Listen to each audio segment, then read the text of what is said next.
Tes, tes, tes.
Test, test. Mr. Teddy, could you hear my voice? Yes, clear.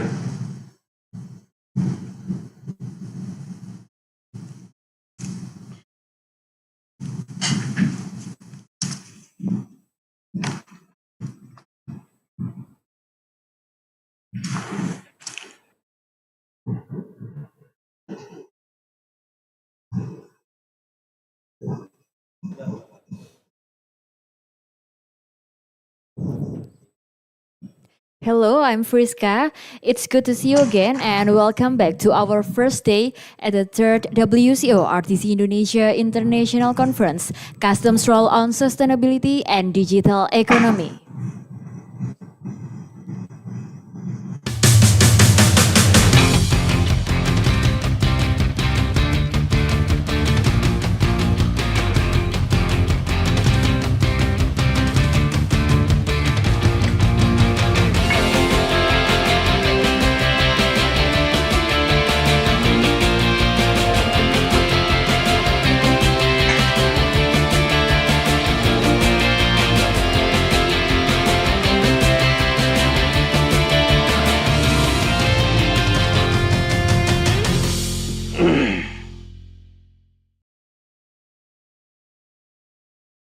Ladies and gentlemen, let's continue our agenda. At this international conference, RTC Indonesia has also organized a call for paper event since August 2023 to gather new ideas and insight about customs role on sustainability and digital economy. The committee has accepted more than 30 interesting papers on that topic, and we would like to convey our appreciation for your contribution to the paper submitted for the presentation. And for this session, the presentation of selected submitted papers will be moderated by Bapak Jopi Teja Sentana. He has a lot of experience in the academics as a writer and trainer. In 2015, he successfully completed his magister at the University of Indonesia and International University of Japan. In 2017, he has appointed as the head of section of Customs and Excise Services of the medium customs type, Customs and Excise Controlling and Servicing Office Tanjung Perak. Currently, he is a trainer at the Indonesian Custom and Excise Education and Training Center, or RTC Indonesia. So please welcome Bapak Jopi Teja Sentana. Thank you, Friska. You look great on that outfit. Thank you, RTC Indonesia, for having me here. Assalamualaikum warahmatullahi wabarakatuh. Good afternoon, ladies and gentlemen. It's good to see you again. My name is Jopi. I will be the moderator for paper presentation session. The first day presentation is divided into two rooms. This room, namely room 2, will feature 3 papers. Each author will have 20 minutes to deliver their presentation. And after that, we will have Q&A session for 10 minutes. I will remind the speaker when they have 5 minutes left for the presentation. During the presentation, you may type your question into the chat box or using the link provided. Ladies and gentlemen, please address the speaker's name to whom you want to deliver your question. Let's hear and see the first presentation regarding category digital economy. First and foremost, for the next 20 minutes, Mr. Teddy Iskandar, NLE Technical Development Team, and Mr. Ridwan Arifin from School of Strategic and Global Studies, University of Indonesia, will talk about navigating Indonesia logistic and supply chain challenges, a data-driven analysis of logistic performance index. So, Mr. Teddy and Mr. Ridwan, the time is yours.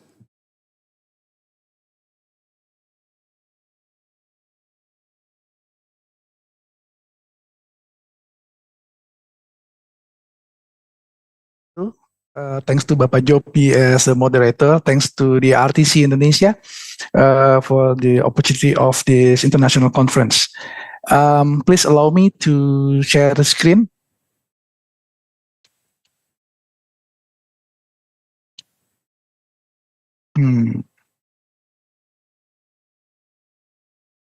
Pak Teddy, Pak Teddy will share screen. Thank you.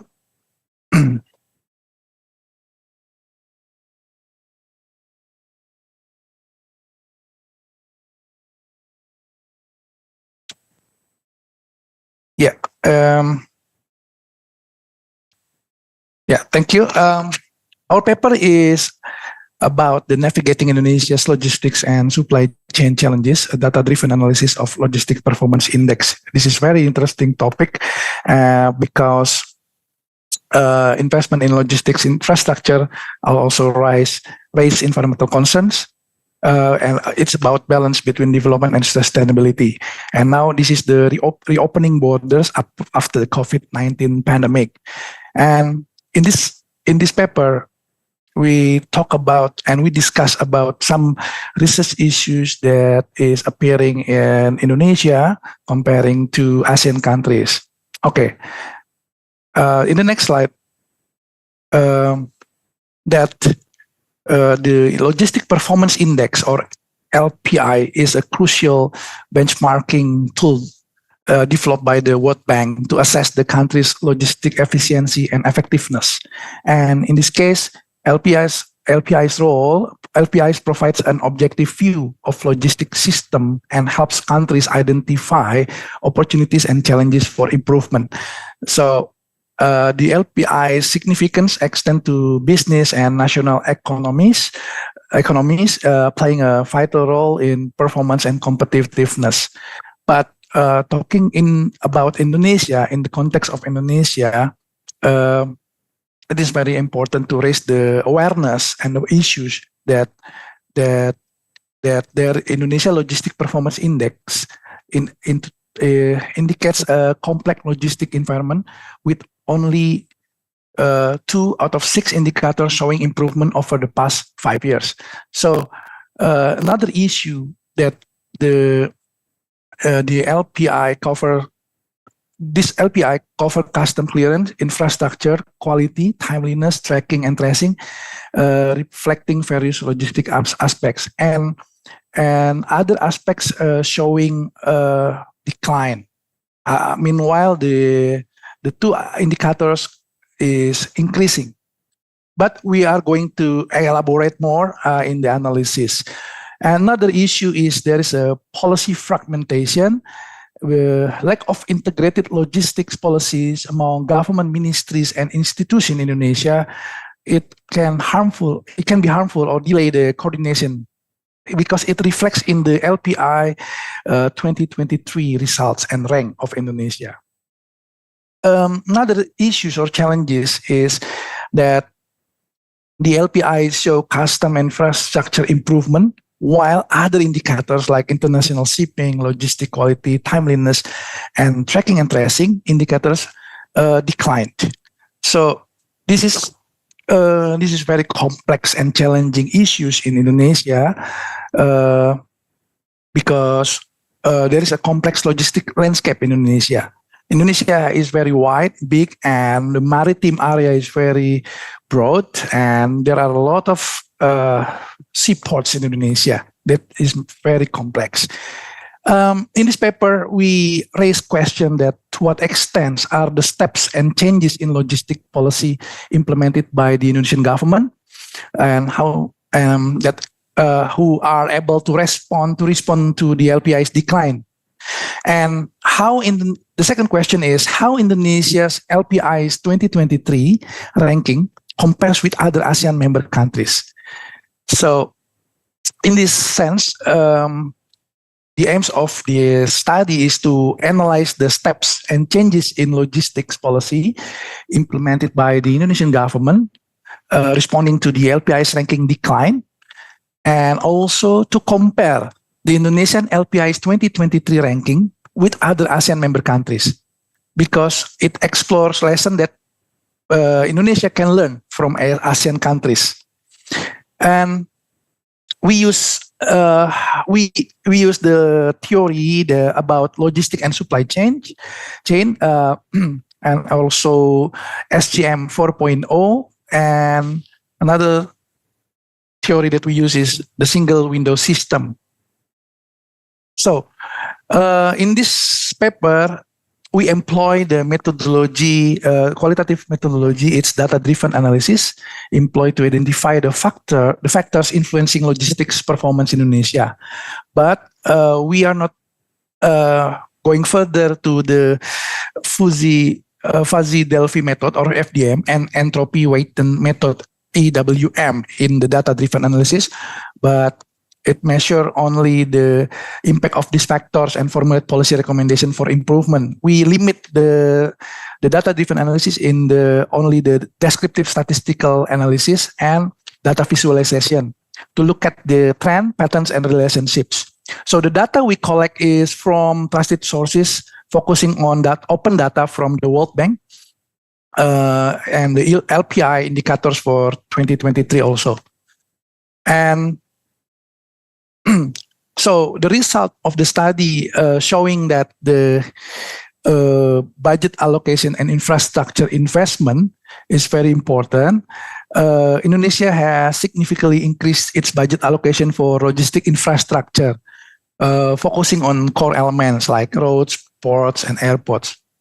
The government's commitment to address infrastructure is very positive, responding to the challenges in logistic performance. However, we find that the increased budget allocation alone is insufficient.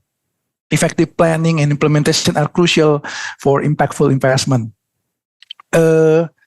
Another result that we find that the digitalization challenges in logistics. So data analysis reveals the significant challenges in digitalization within the Indonesian logistic industry. While some progress has been made, many logistic players have not fully adopted the digital technology in their operations, especially the private sector. Inadequate digitalization affects efficiency and feasibility in national supply chains. So, encouraging the digital technology adoption through training, incentive, regulatory support is very important. But this is the most challenging issue or steps for what we can do to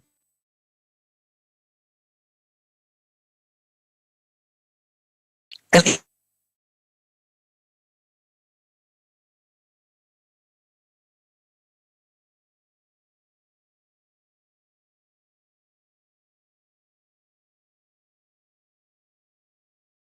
Mr. Teddy, I think we have a connection issues. Yeah, the connection issue. Ridwan? sorry, yeah, Okay, it's bad. Okay, you may okay. Thank you. Sorry for the connection. And another one is lack of standardization in logistic data. So the standardizing logistic data is troublesome in Indonesia. This could be to standardize the logistic data can enhance the information exchange and cooperation across multiple stakeholders. That is very important. And another findings that we have revealed is unclear priorities and challenges, that Indonesian government lacks clarity regarding the most impactful LPI indicators in effort to improve logistic performance. So the Indonesian government has not got the clear priorities and challenges. Among 6 indicators, which one should be focused on, but Indonesian government, however, in this case, only focus on one thing, on one indicators is only infrastructure development. So before we jump to conclusion and recommendation, we would like to show you the data analysis and data visualization by Pak Teddy, Mr. Teddy.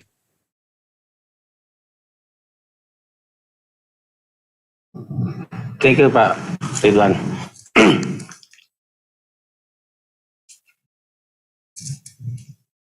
All right, let's move on to the final recommendation.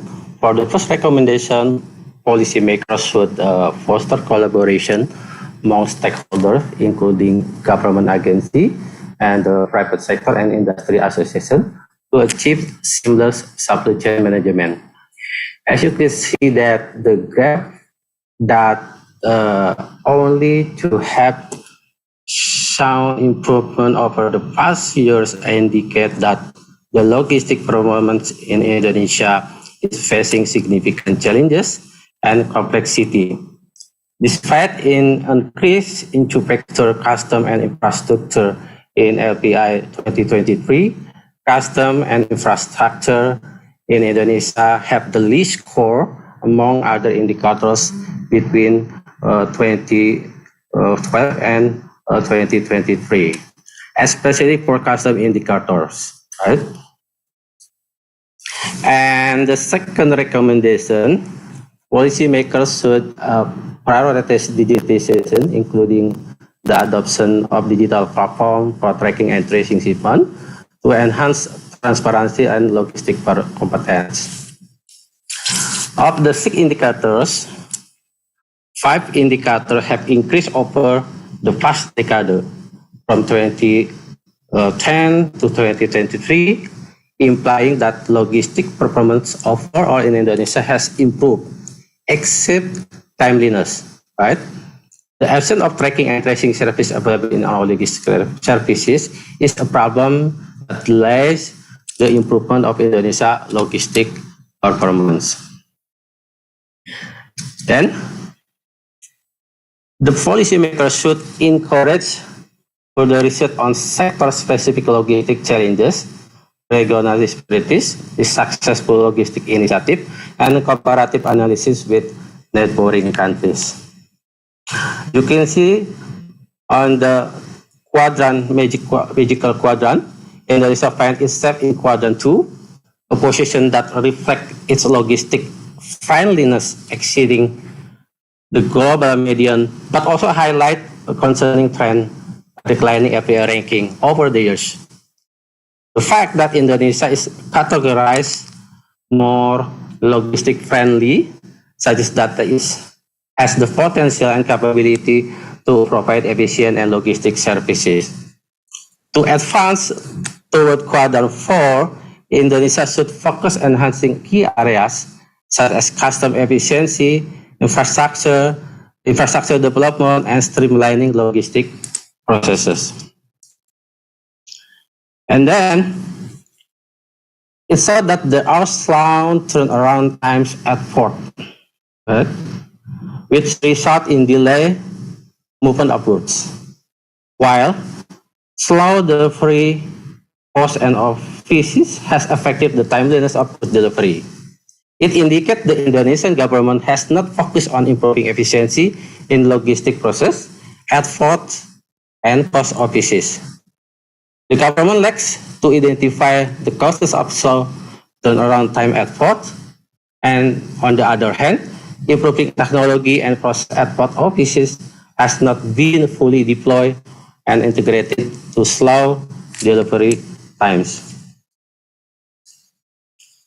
For analysis, the first analysis, Indonesia dropped of 17 ranks in the World Bank API for the year 2023. Among neighboring countries, Malaysia and Philippines have emerged as a top performer in 2023. Both nations have made significant jumps 13, and 20 in their ranking, indicating strategies and robust logistic system. And then another analysis, policymakers could continue the trade logistic reform and track the output regulation to improve policy. Yeah. The API result framework 6 policy indicator for input side, continue the simplification of government business process, and then continue implementing integrated risk management across all border agencies, focusing on turnaround time at port, and then efficient import of dwelling time, and the last one is postal delivery time. And on other hand, for output side, measuring the right logistic indicators over time is critical.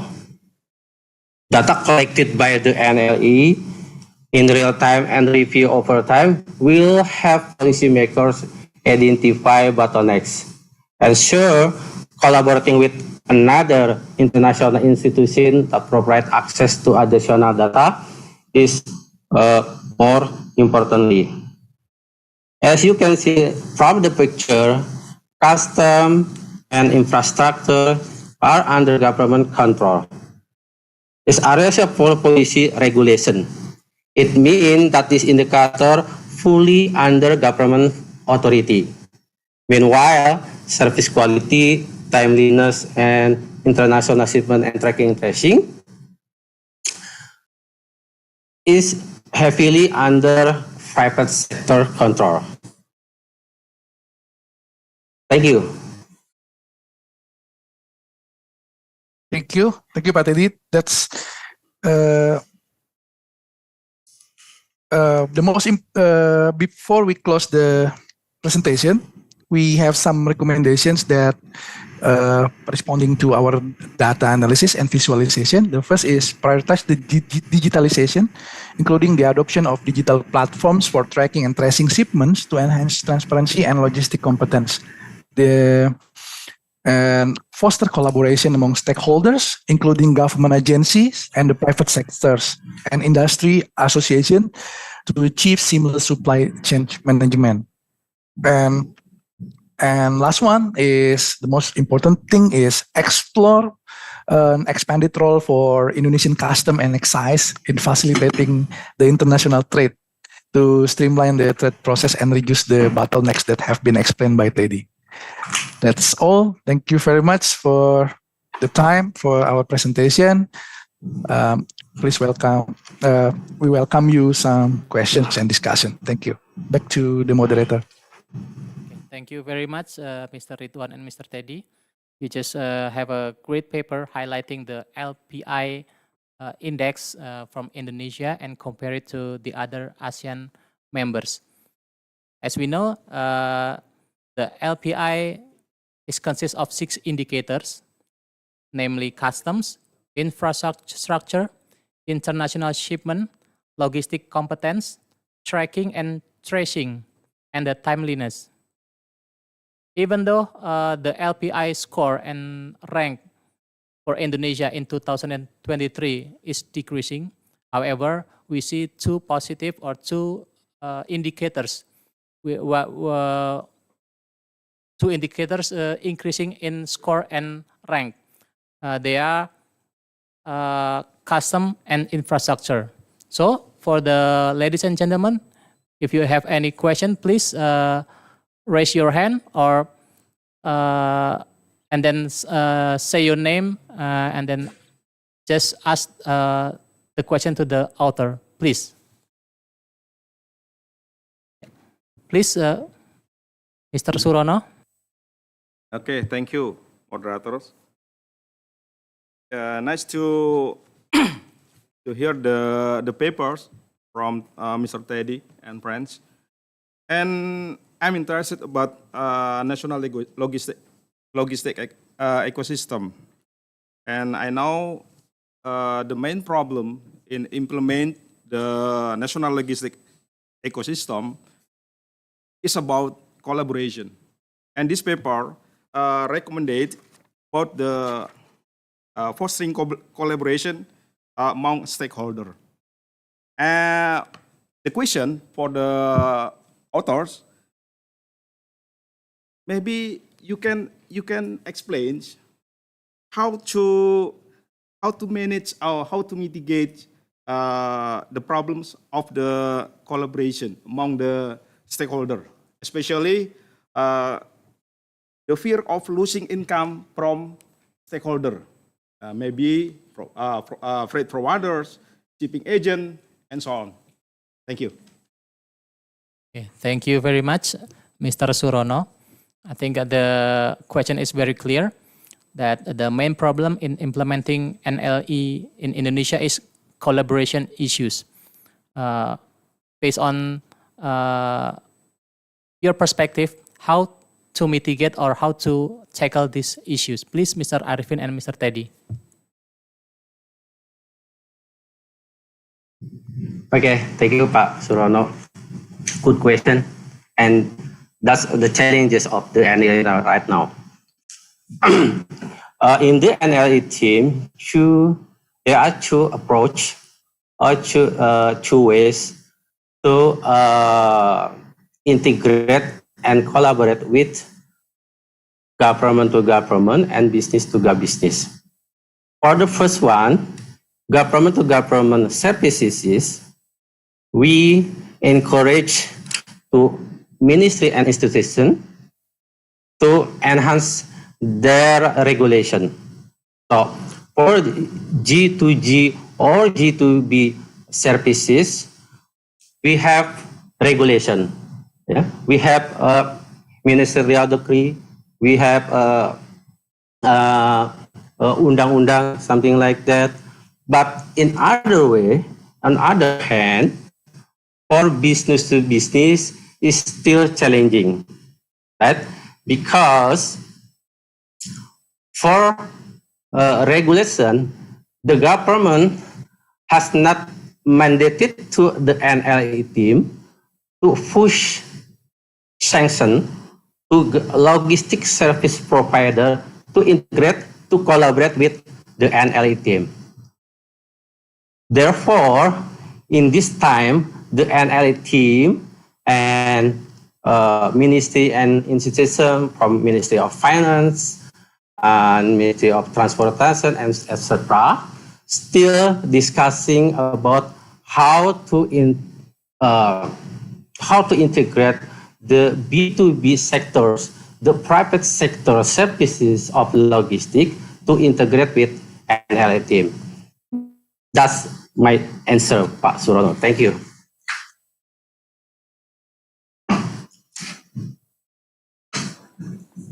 Okay, thank you very much, Mr. Teddy. So the main issues is how to make more actors collaborate into NLE, because there are no sanctions for them for not joining the NLE ecosystem. I believe that the answer, Mr. Teddy.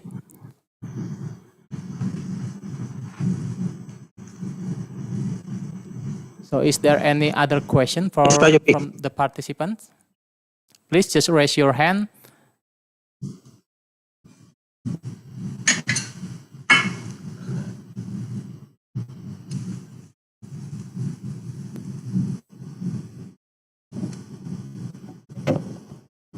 Hello, Pak Teddy. Very nice to see you. He is my colleague from Banda Aceh Customs. Bu Indri. Yeah, first of all, congratulations for the paper. And I just want to ask about your second objective. You mentioned after you compare the Indonesian ranking with other Asian member, and you also said that maybe there are some lessons that can be learned from Asian countries. And because we have limited access to your full paper, we only see your presentation. So could you please explore a little bit more about other Asian countries' experience that can maintain or improve their LPI ranking? Thank you, Pak Teddy. Thank you, Bu Indri. Please try to answer, Pak Yopi. Okay.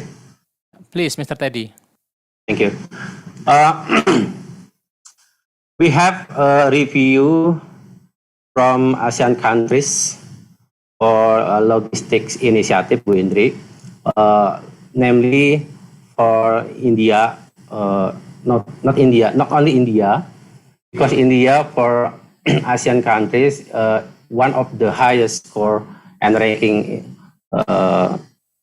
in logistic performance index for 2023. But in some ASEAN countries, namely Philippines and Malaysia, both of these countries have the logistic reform. That's why Malaysia and Philippines boost their logistic performance, but for the NLE team, we still discussing about how to align this initiative from two countries to NLE team, because the NLE program have 4 pillars, pillars 1 to pillars 4.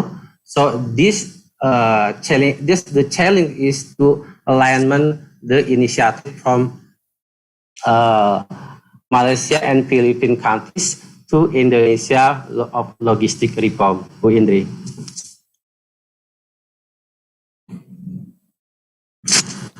Or is there any best practice or example from Malaysia and Philippines that why their LPI score is boosting from the 2018 to 2023, Mr. Teddy? Maybe you can elaborate more. For 6 indicators, we have insight from 2 countries. The first one is tracking and tracing indicators, right? Why tracking and tracing indicator is important? Because one of the logistic issue is visibility or traceability. The user need to want their status shipment, right? And the second insight from 2 countries is reliability, right? This indicator reflect to Indonesia how to connect to interland connectivity, right? Because Indonesia is archipelagic island countries, but we have some challenges to divided by sea and borders. But one thing more important to this country is tracking and tracing and reliability. Joby. Is that clear, Miss Indri? Okay, thank you very much. Is there any other question? We still have 3 minutes left for the Q&A session.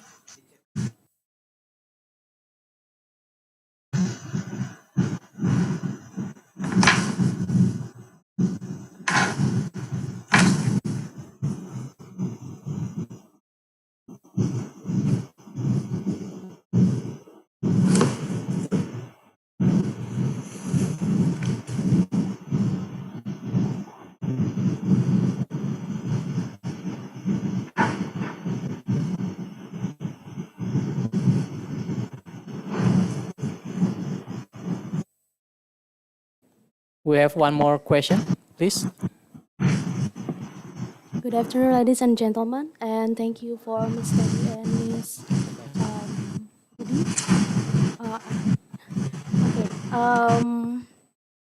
Actually, my question is quite similar with the previous question. As we know that you are already mentioned in the presentation that Indonesia consists of archipelago island, which is consists of 1,000 island, and the infrastructure in Indonesia is quite different with another ASEAN countries. So most people believe. I'm so sorry, but I just want to ask about what most people believe about the logistic index in Indonesia. Most people believe that Indonesia is not apple to apple if you compare to Singapore or Malaysia because yes, a huge country. And what do you think about that? Thank you very much.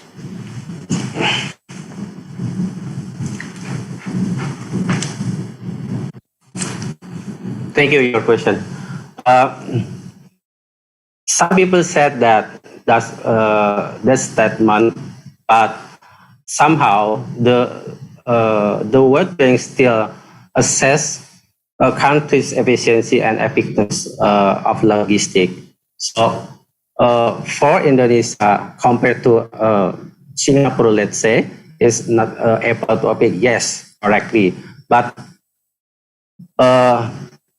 the World Bank logistic performance report still a crucial benchmark tool to assess countries' effective and efficiency logistic. So for the government, especially for NLE team, how to create and how to design policy and collaborate with stakeholder from government to government or business to business, private sector to push, to encourage their performance logistics to therefore to enhance Indonesia logistic performance. In some way, Indonesia logistic can compare to Philippines countries because Philippines has same characteristic with Indonesia as an archipelagic country. In some indicators, you can see at the my presentation for postal performance for Indonesia is the second long delivery time after Philippines. So for some indicator, we have strength for indicator, but in the rest, we have some issue for the logistic indicator. Thank you.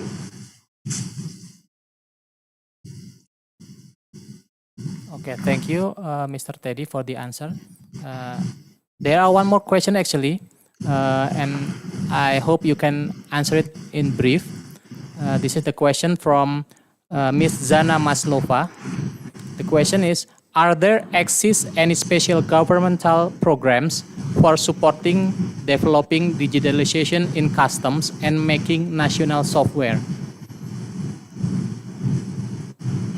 There is any government program for Okay, thank you. Good question. Zana Maslova is from Indonesia? I think. She is from Russia, I believe. Oh, Russia. Okay. The digitization in custom in Indonesia, especially for Directorate Custom and Excise, we have smart custom program for developing and modernization custom. But in the NLE view, we not only talking about custom, Zana, but the whole logistic and the whole supply chain, right? So custom is part of the logistic. Okay.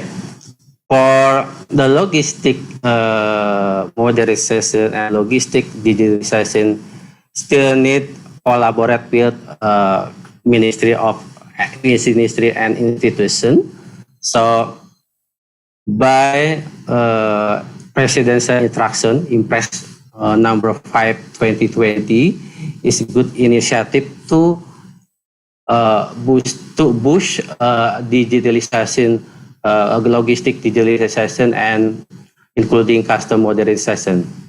So you can elaborate more about digitalization in custom. You can see Impress, yeah, Presidential Instruction number 5, 2020, Zana. Thank you. Thank you very much, Mr. Teddy. I believe there are many more questions, but unfortunately we have a limited time, so I have to move on to the next presenter. So thank you very much for Mr. Ridwan Arifin and Teddy Iskandar. It has been a very great paper. Give applause to both of them, ladies and gentlemen. Let's continue to the next presenter by Mr. Fahrino Ahmad, Miss Putri Melati, Mr. Rio Ageng Surya, Mr. Gunawan Wibisono, and Mr. Hargo Utomo from Gajah Mada University. For the Thank next you. 20 minutes, Mr. Fahrino and his colleagues will talk about factors affecting the increase of state revenue in the taxation sector through e-commerce. A systematic literature review. Mr. Fahrino and friends, the time is yours. Thank you for the introduction, Mr. EOP. I would like to share screen first.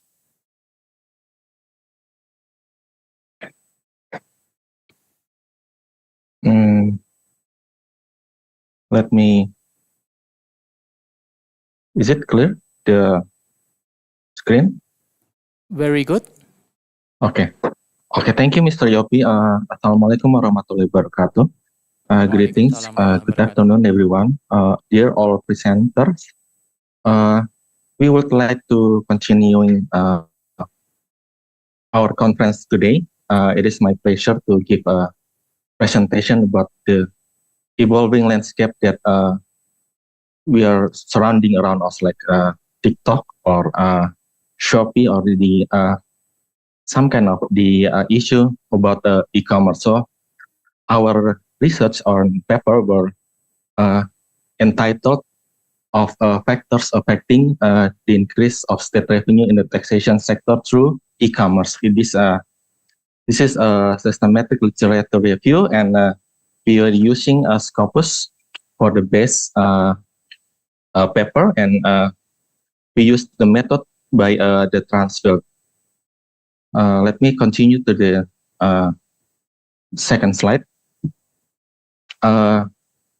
In this slide, actually, we would like to present. Sorry, we would like to set up an exploration of the key elements that influence government revenue in the realm of e-commerce taxation. We think that it is crucial for us to know about what it is involved in the policy making and the stakeholders engagement to fully understand about what factors that evolved in the e-commerce in Indonesia.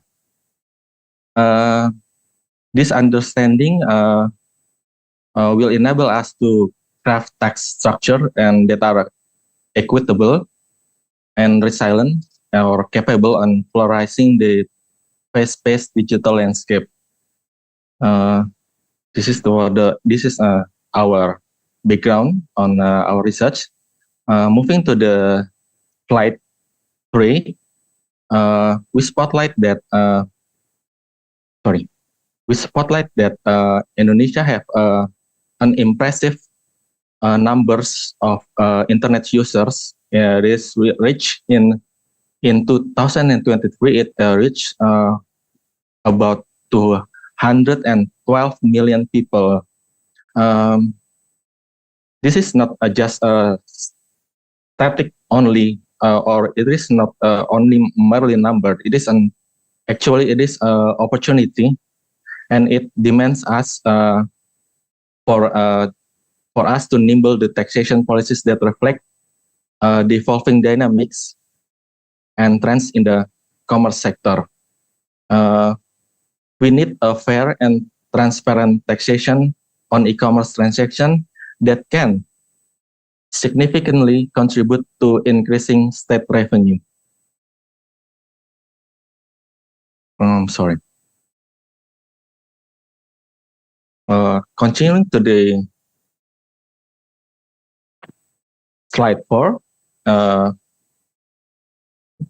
this 3 is the list of the Indonesian regulations that govern e-commerce transactions. The first one is circular letter of the Director General of Taxation number SE 62 2013. The second is circular letter of the Director General of Taxation number SE 6 2015, and the last one is the Minister of Finance Regulations number 210 in 2018 about the tax treatment for trade transaction through electronic systems, e-commerce. This is the problems that we face. On slide 5, this is we delve into complexities that challenges that we have to face. The first one is the difficulty in verifying identities in e-commerce transactions. So most of the people were usually an anonymous person, so we could make many ID in the e-commerce. So this is the first problem. And the second is the complexity in ensuring transaction security with multiple parties involved, like like Shopee or TikTok or like the Tokped. There's multiple parties involved in there. The third is challenges in supervising and auditing large and complex e-commerce transactions. The transaction is so huge, so it needs another challenges to solve the problem. The fourth is we need for constant updates in knowledge and technology for auditing e-commerce transactions. The fifth is the problems is we need importance of collaboration to develop an effective framework for e-commerce transaction verifications. The last one is issues with the tax compliance in e-commerce, including tax evasion and non-compliance with regulations. For the next slide, would be continued by Mr. Rio. Mr. Rio, for the time. Next. Yes. Thank you. I will continue this presentation. In research methodology, we use the old SLR method by Transfield in 2003. We use single database primarily, namely Scopus. So all article, we only use the Scopus. To get the final article, we filter article into 4 states. First stage, we search strategy. It's about the string and keyword in Scopus. We use e-commerce or in-commerce or digital commerce until tax revenue. And then second stage, we search inclusion and exclusion from the article about criteria access to full text in English, peer review journal, and about article and discuss our approach for determining, focusing, and examining factor regarding e-commerce taxation. And the third stage about data mining strategy, we extract the data. And final stage is data elicitation and synthesis. We have the 48 final article which used for SLR in our topic. Next, Mas.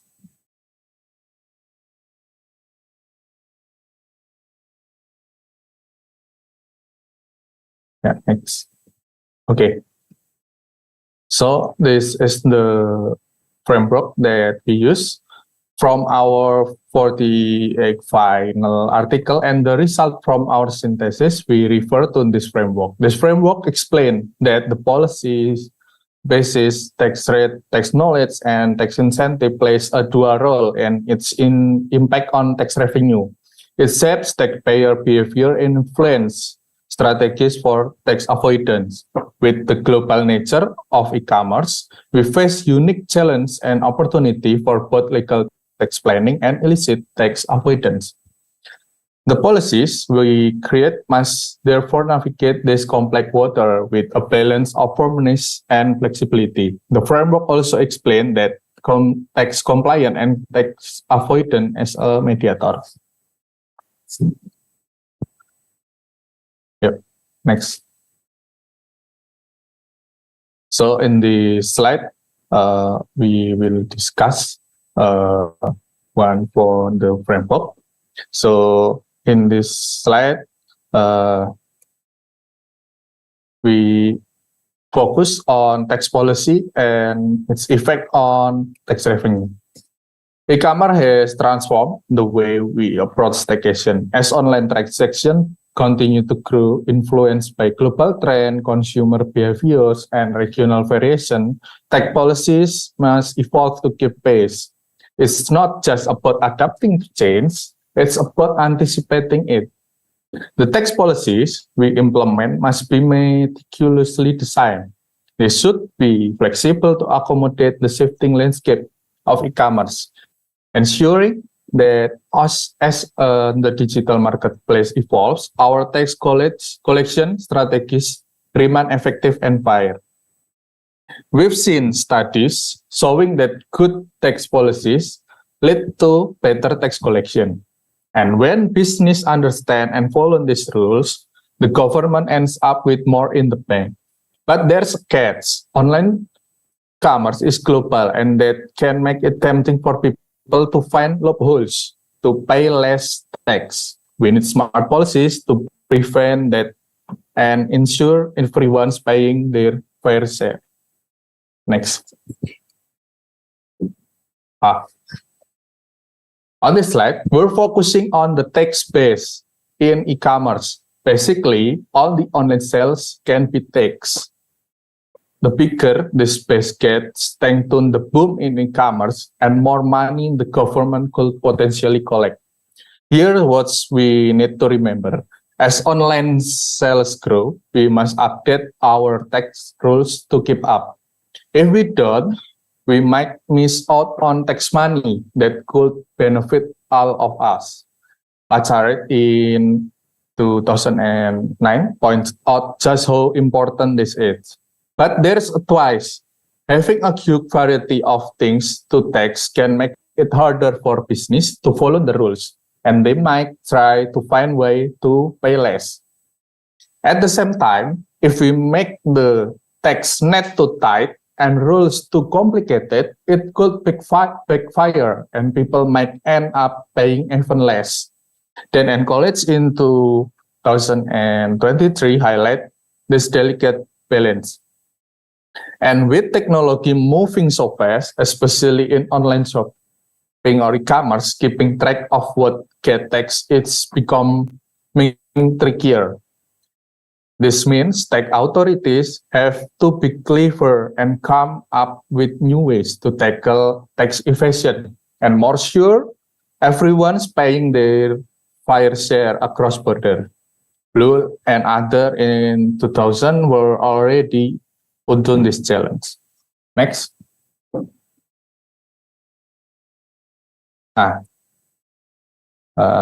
We tackle tax rate and their impact on e-commerce revenue. The big question is, how do we set these rates to help government without hurting business growth or encouraging people to dodge tax? The pandemic especially hit tax revenue hard, but e-commerce has been a silver lining, offering a way to make up for losses. However, it's a delicate dance. Set the rates too high and you risk scaring off business or tempting to avoid tax. Set them too low and you might not collect enough. Research tells us that the right tax rates can increase revenue without harming compliance. But it's tricky, especially for small online business competing with physical stores and other online sellers. In essence, we need to fine-tune tax rates to benefit everyone until government, business, and shoppers alike. Next. Yeah. All right. let's jump into slide 12, where we discuss the power of tax knowledge. In a nutshell, knowing about tax matter, when people understand the tax rule, especially in e-commerce, they're more likely to follow them. This means more money for public services without squeezing anyone too hard. Studies have shown that better tax education leads to better compliance. And when it comes to selling things online, whether it's within our border or internationally, knowing the tax scheme can really help boost what the government collect. But there's a catch. If the rules are too complex or keep changing, people might try to skip out on taxes. That's where good education and simple policy make a big difference. Next.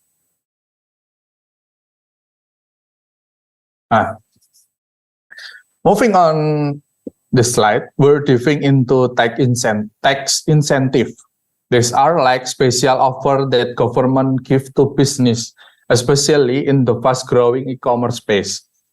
The idea is to give a little now, like tax breaks or lower rates, to get a lot back later by boosting business and expanding the tax base.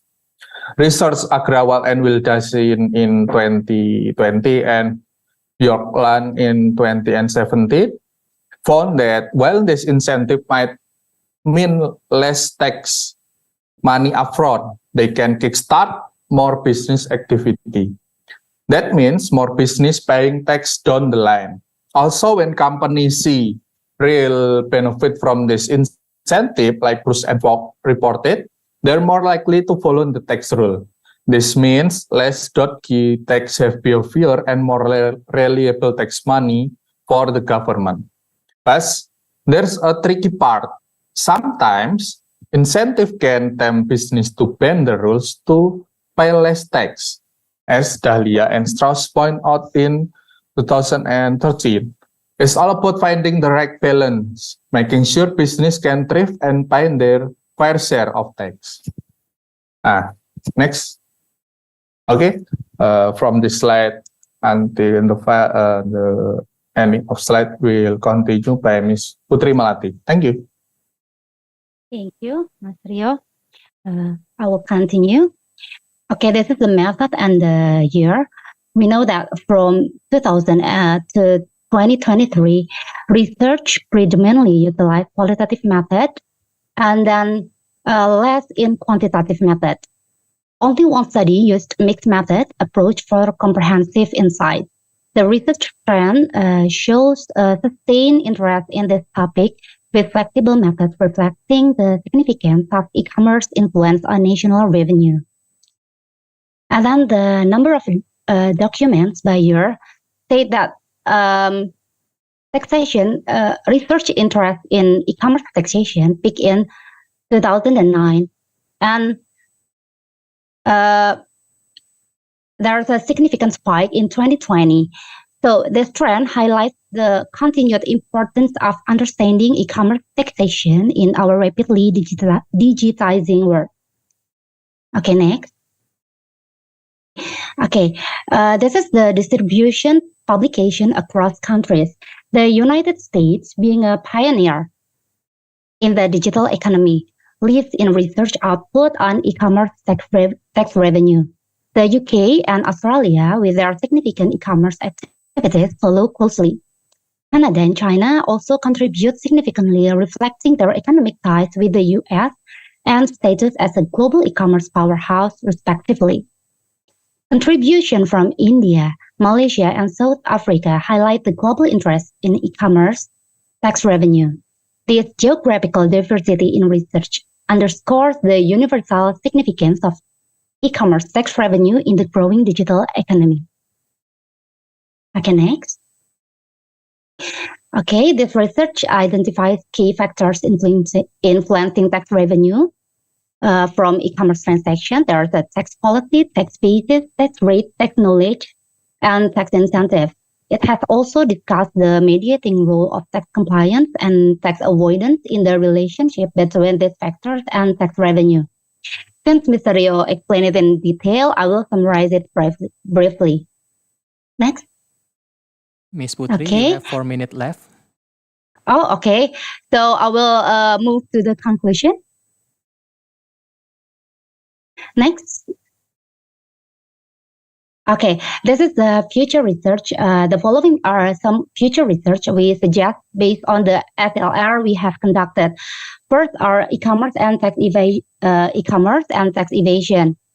Investigate how various e-commerce platforms might facilitate or prevent tax evasion and what measures can be put in place to ensure compliance. Second is comparative study. A comparative study across different countries to understand how varying e-commerce taxation policies impact state revenue and economic growth. And then consumer behavior, digital currency. With the rise of digital currency, it will be essential to understand the impact of digital currency on e-commerce taxation. And the last one is taxation education. Research on the effectiveness of educating e-commerce business and consumer on their tax obligation, aiming to increase compliance and state revenue. Next. Okay, this is the practical recommendation. Number one is regulation comprehension. The research concludes that tax policy is a pivotal element in shaping tax revenue derived from e-commerce transaction. In that context, Regulation Number 60, 2022 by the Ministry of Finance of the Republic of Indonesia is a significant step forward adapting tax policies to capture revenue from e-commerce transactions. However, for taxpayers to comply effectively, they need to fully understand this regulation.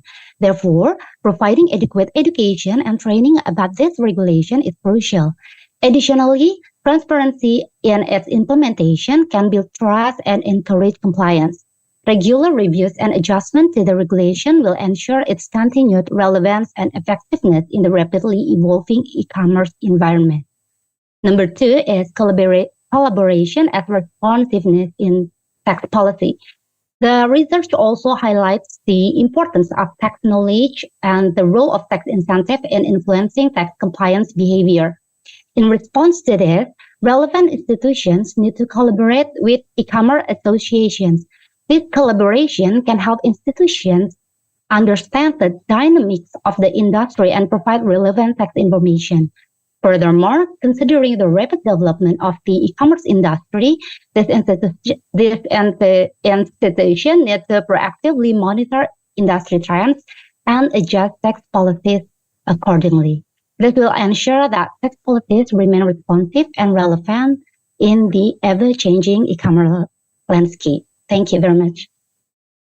Thank you very much, Mr. Fahrino, Mr. Rio, Ms. Putri, and other colleagues for the presentation. Very nice topic to discuss. Allow me to highlight a little bit of your paper.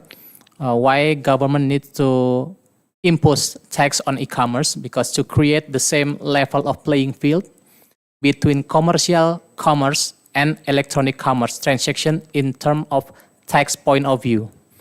And then the second one is government need to make a tax policy that is clear, visible, balanced in terms of enforcement, and then can adapt agile to the development of e-commerce platform. And then the last highlight is that government also need to promote the tax education and awareness among taxpayer, because the taxpayer willing to pay the tax, but in returns they want to see what can they get back from the tax. Maybe that's the highlight from me. Is there any question for the ladies and gentlemen? Please raise your hand and just say your question or type your question in the chat box, please. May I have a question? Yeah, please. Yes, please. What best international practices do you use for tax policy developing? Because it's a complex question, and many countries try to borrow maybe practices from other countries, and what international or what countries' international experience do you use? In tax revenue and tax policy development? Thank you. Thank you for the great presentation.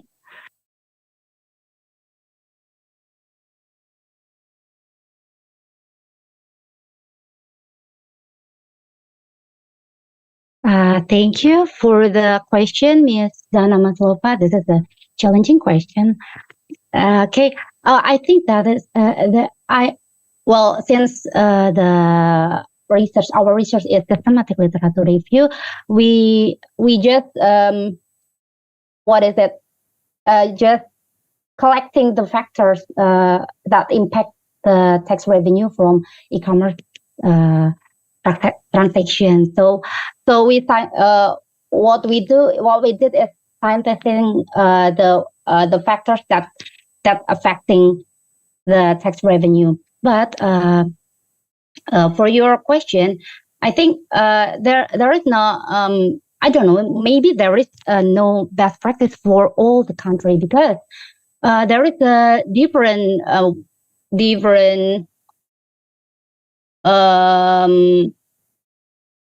what is it the Different culture.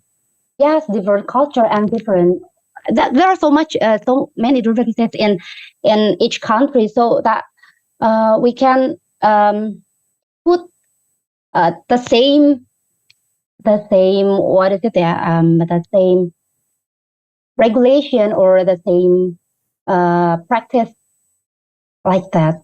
So I think it depends on its country. But if we want to see the research, the practice, the best practice, we can see that the United States is the most country that doing research. So we can read research from that country to do best practice in our country. I think that is my answer. Thank you very much. Thank you. Thank you, Ms. Anna.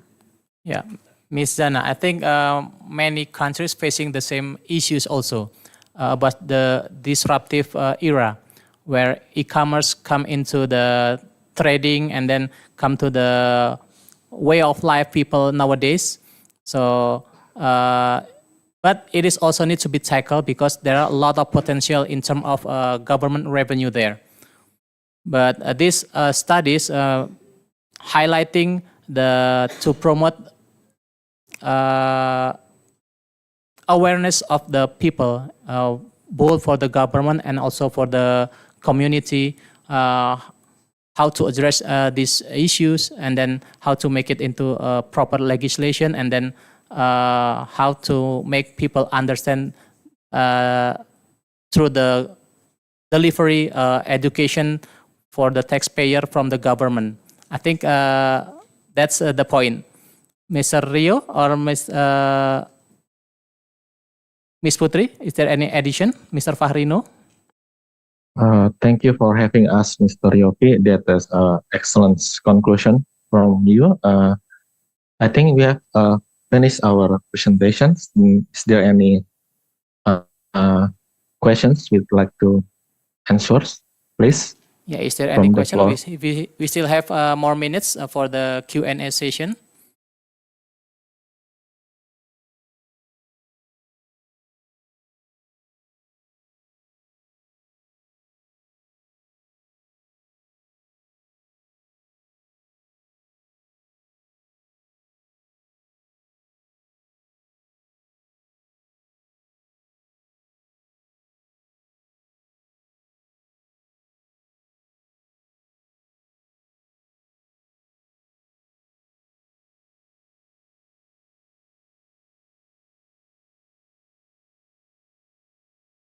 The sounds.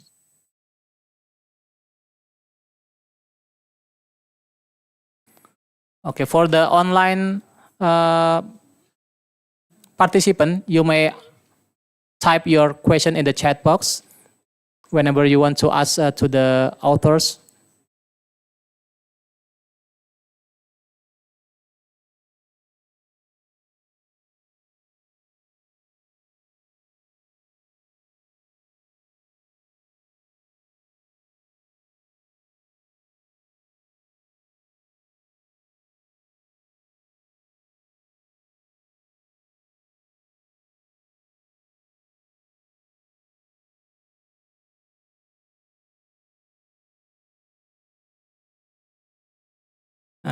Unfortunately, the time is up.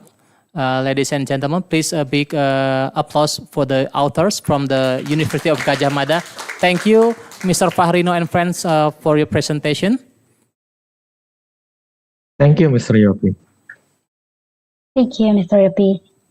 Thank you, Mr. Yopi, for the time and the chance. You are very much welcome. Ladies and gentlemen, we will move for the next presentation by Ms. Maslova Zana, a professor at Emperor Alexander I, St. Petersburg State Transport University, Russia. For the next 20 minutes, Ms. Maslova Zana will talk about rail transport in e-commerce, an overview of the opportunities. Without any further ado, Ms. Maslova Zana, the time is yours. Thank you. I just share my screen.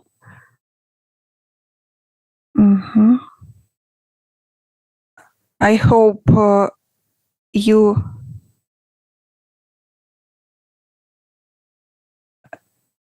just a moment.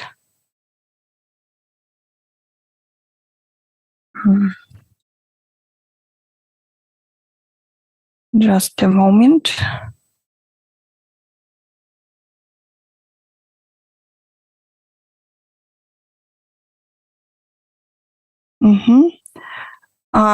Do you see it?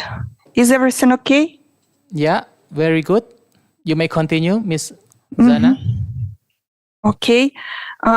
Thank you very much. Thank you very much for the great opportunity to participate in such a great conference. I'm really impressed. Thank you for the organizing committee and researchers, participants, and representatives of authorities.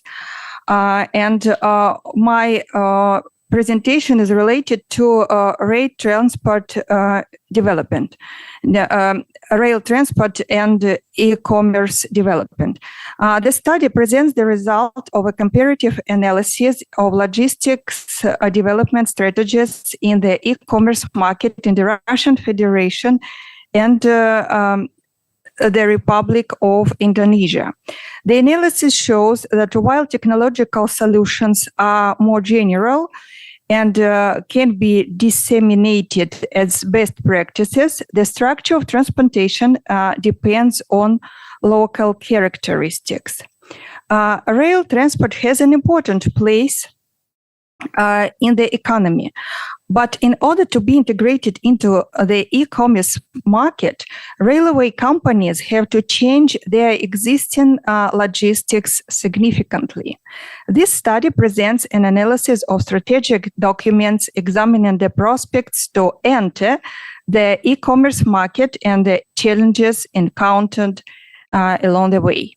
Over the last decade, Russia has been in a state of economic uncertainty, leading to a significant need to development in new transport corridors to ensure a constant flow of goods into and out of the country. Online shopping has established a toehold in Russia's retail sectors, and it poised to turn its small market share into a significant share heading into the new decade. The impact of increased e-commerce of railway logistics in Russia is related to several advancements. The digitalization of the industry, the achievement of the necessary level of interoperability, the creation of transport marketplaces or freight exchanges. In Russia, the development of rail transport in the e-commerce market is crucial, as the country has a well-developed railway network. The common and specific problems will be highlighted by a comparative analysis of the experiences of some countries in improving logistics. In the Republic of Indonesia, the government has issued several regulations related to e-commerce as a result of the digital economy's high potential, including the 14th Economic Policy Package, which regulates the electronic-based economy. And I should to say that this project is developed with collaboration my Indonesian colleague Rita Lindavati, who works in a customs training center in Indonesia, and we are collaborating with her for several years, and I think very successfully. And the government perceives the need for more accurate data availability, and it may map the development of e-commerce in Indonesia with the issuing of these regulations as evidence-based policymaking. As well as Russian Railways digital transformation strategy, which is developed until 2025 and was adopted in 2019, is in the line with the federal strategic direction for digital transformation of the transport industry. This strategic direction of digital transformation of the transport industry was adopted by the Russian government, and its perspectives is until 2030. Trends of the development of e-commerce in the global market were studied, and the comparative analysis of governmental measures and fundamental documents was carried out. According to Ken Research report, Indonesian logistics and warehousing, the compound annual growth rate in the Indonesian logistics market was expected to reach 7.9 in 5 years until 2021. E-commerce business has grown fast on a global scale. This is evidenced by the value of e-commerce or online retailers, which was expected to increase by 230% in 2021. And this information is represented. In Russia, rail transport in the business-to-client sector requires innovative solutions. According to analytical reports, Russian Railways is the second largest player in the domestic logistics market.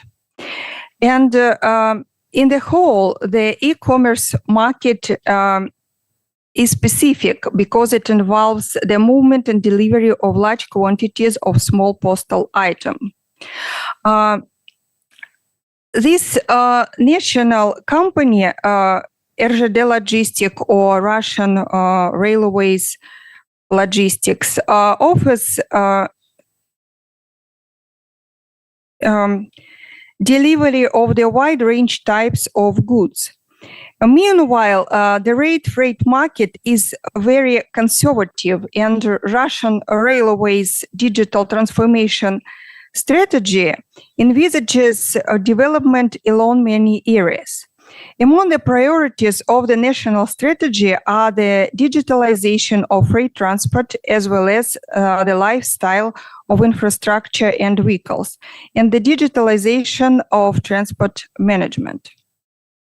Russian railways provide integrated transportation and logistics services by integrating all services of the Russian Railway Holding and third-party suppliers into a single supply chain, which is based on the multimodal transportation market.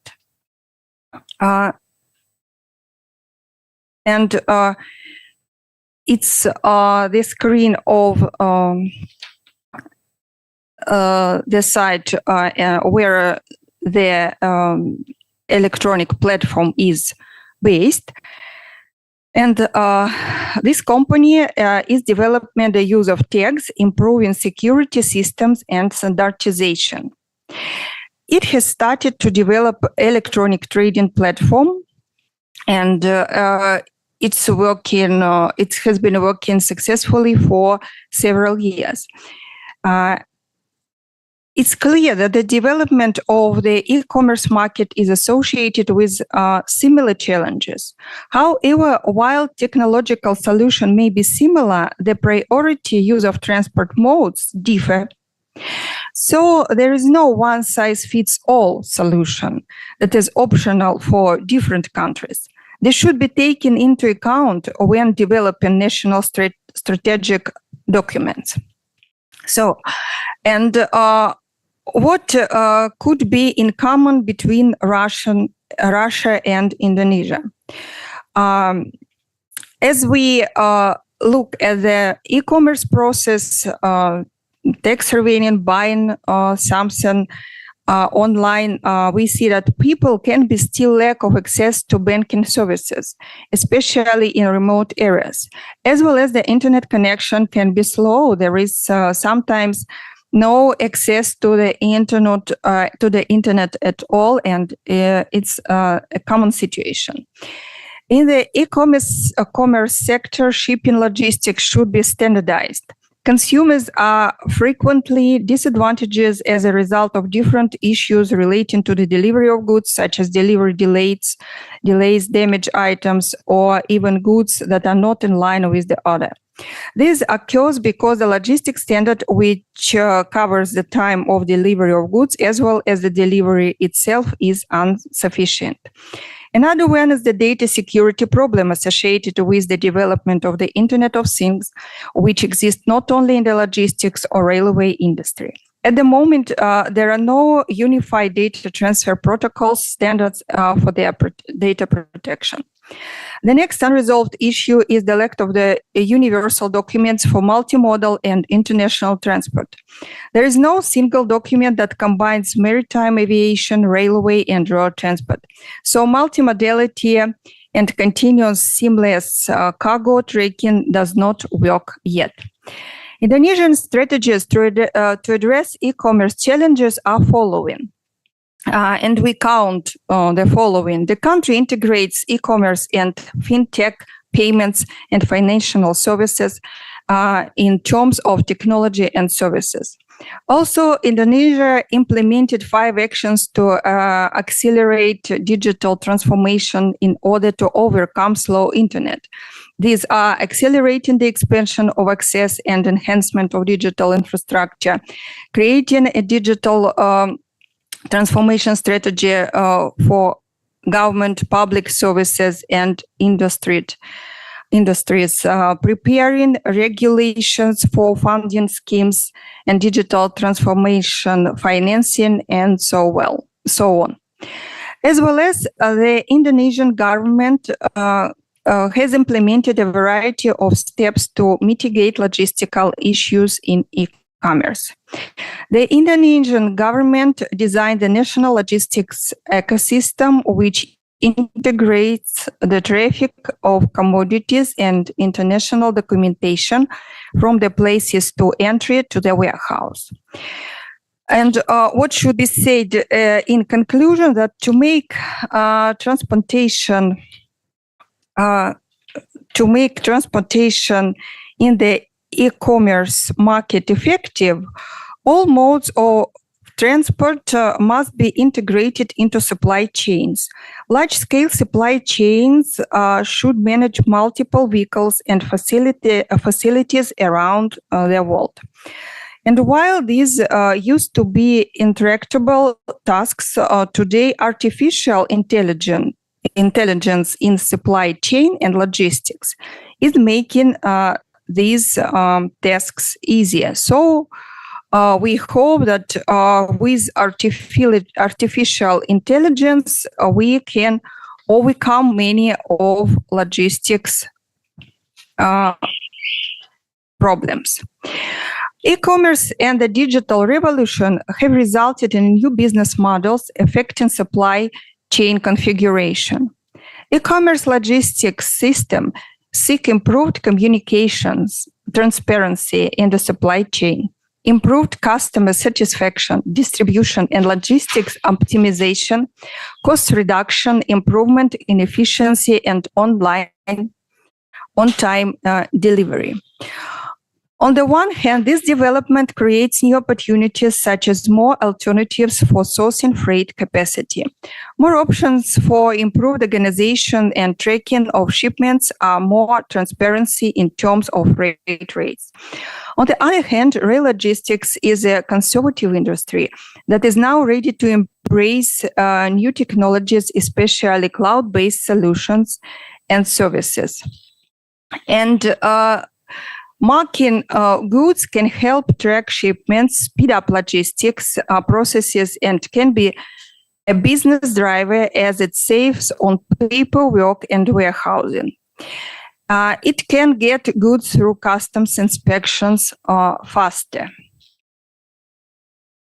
As well as it allows for faster ungroping of goods, improving storage processes in their warehouses.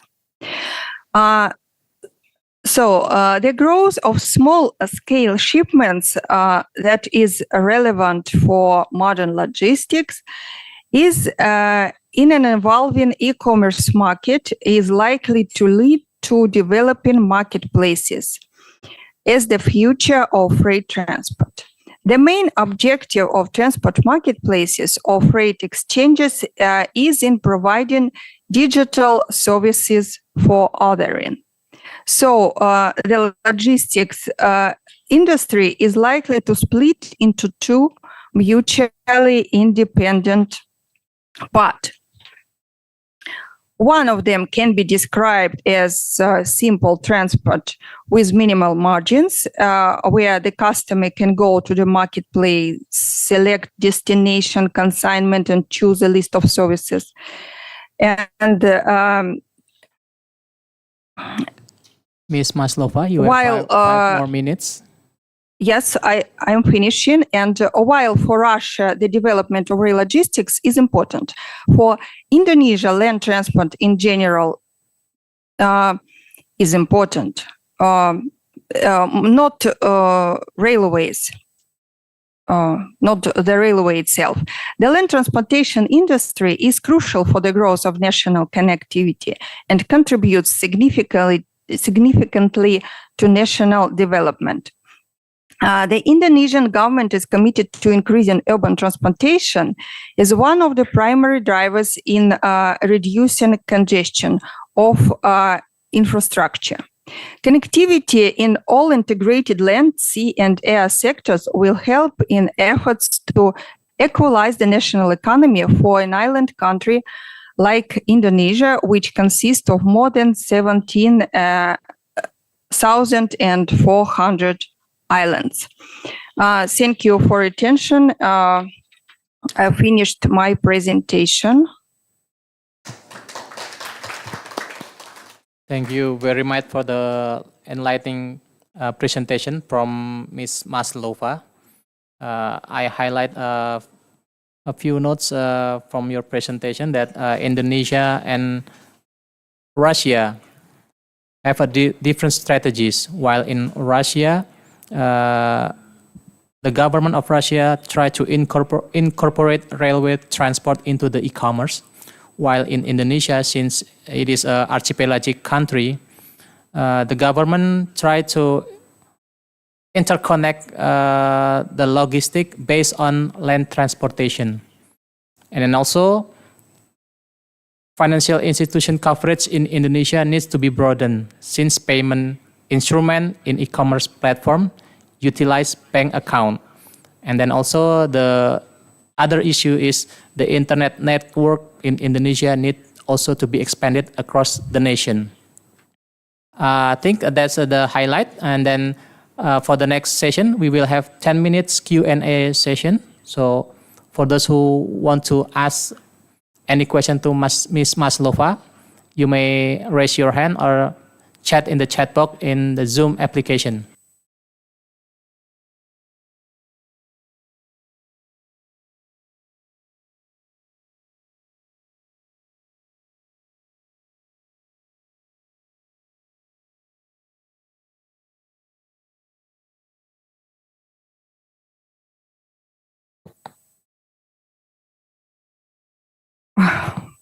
If Can not I ask questions, a but question maybe for you, Ms. Maslova? I just permitted to say a few words.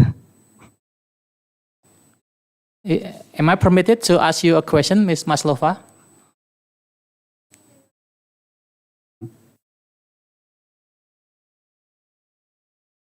So could you elaborate more about the strategy from the government of Russia? Why do they incorporate railway transportation into e-commerce? And at the beginning, is there any challenges from the railway transportation to deal with the e-commerce, and then how to cover that obstacle? Maybe you can elaborate more.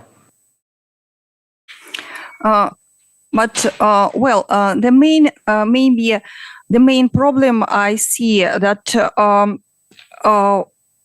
countries have different landscapes and different conditions, mountains, rivers, lakes, and so on.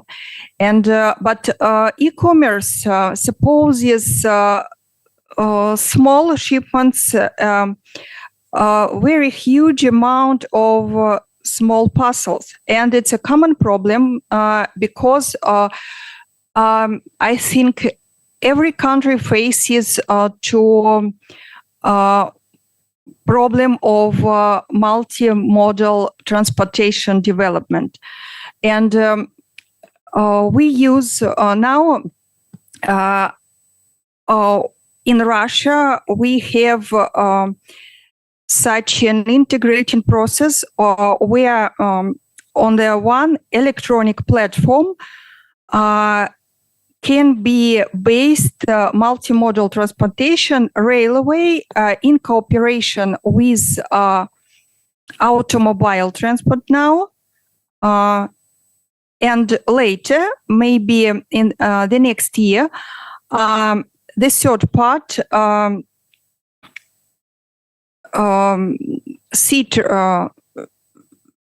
so not aviation, but sea transport should be joined to this platform. And what's the advantages of this common platform for three means of transport? That this platform doesn't use paper documents, and all documents exchanging is in electronic form. And we can see all the stages of transportation, but there are some problems as lack of internet in some places, and delivering of documents or regulation, development of special regulation is important. And for this platform, we should we have special operators who limited and who limited by our government, and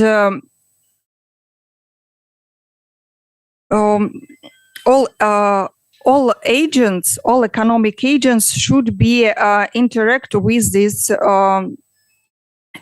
special organizations. And it's a very complex project, but it's the only way to improve modern logistics, because we need complex electronic platform. We should avoid paper documents, and maybe one of the maybe the complex issues it demands much resources. It demands much resources and developing regulations. But it's only a time and resource consuming. But it's the only way, and all the countries should move further to the future. Okay, thank you for the answer. And by having a single platform for all the modes of transportation, it is hoped that all redundancy in the clerical filling the form and other things can be reduced, so the time delivery of the small packages can be faster. I believe so. Is there any question from the participant, both in the Zoom or in the meeting room too?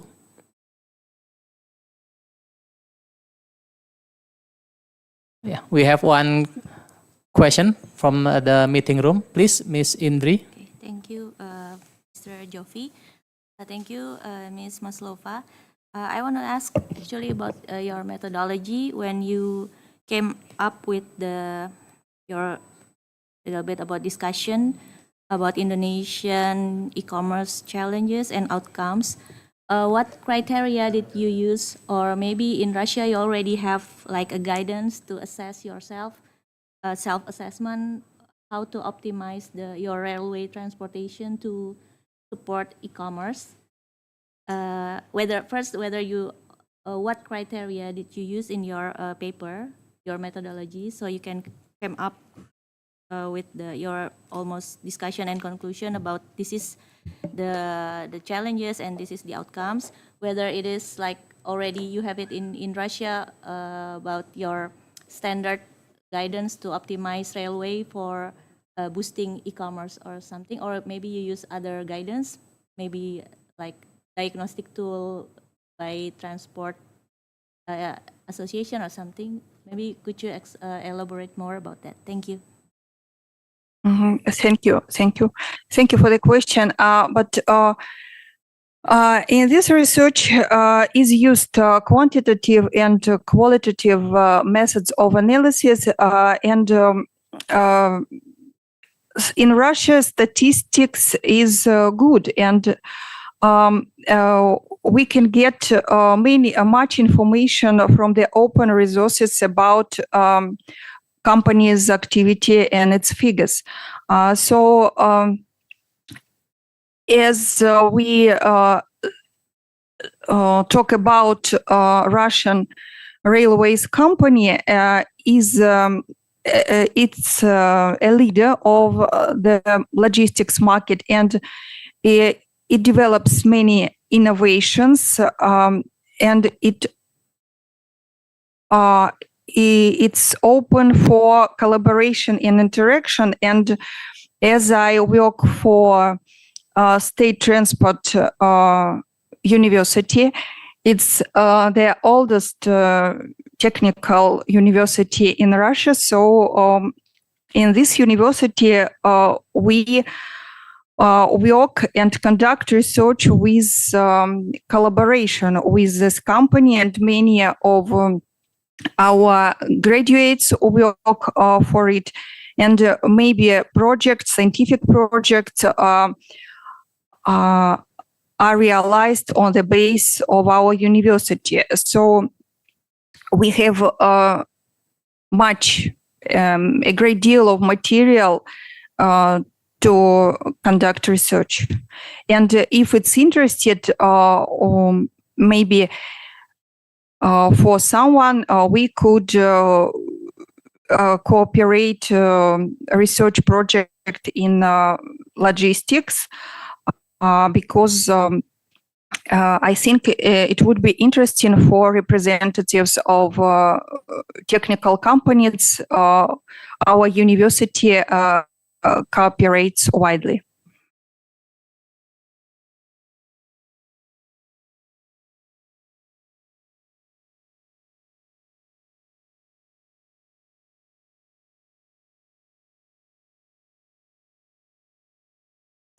I think that's a clear answer.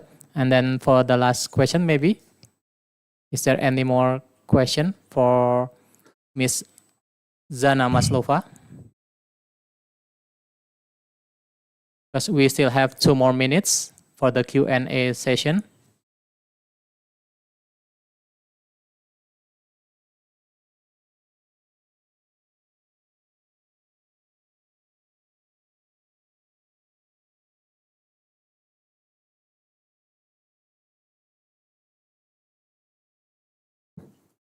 Thank you for the questions. I invite you to cooperate in logistics research projects.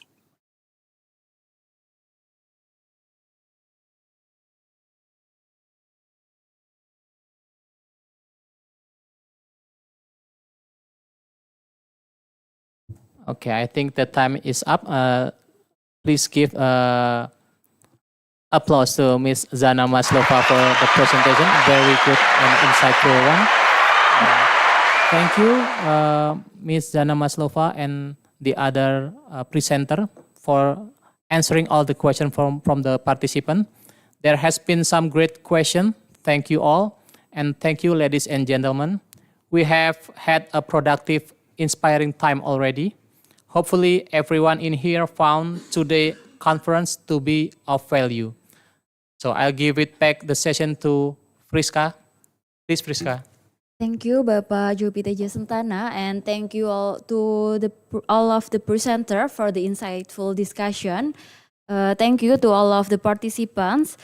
Ladies and gentlemen, this concludes today's conference.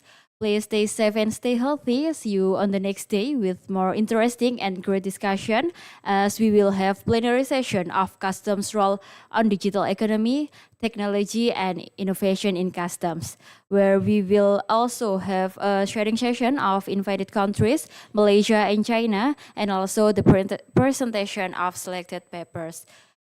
For your information, presently in the room 1, at the main hall, the presentation is still going. And if you are interested in the topic that discussed in the room 1, which is this sustainability issue, you can move there to join it. Distinguished participants, I would like to complete this session with poem. Roses are red, violets are blue. Thank you for the time we've had. May fortune and success be with you. I'm Friska. I would like to sign off. Wassalamualaikum warahmatullahi wabarakatuh. Waalaikumsalam.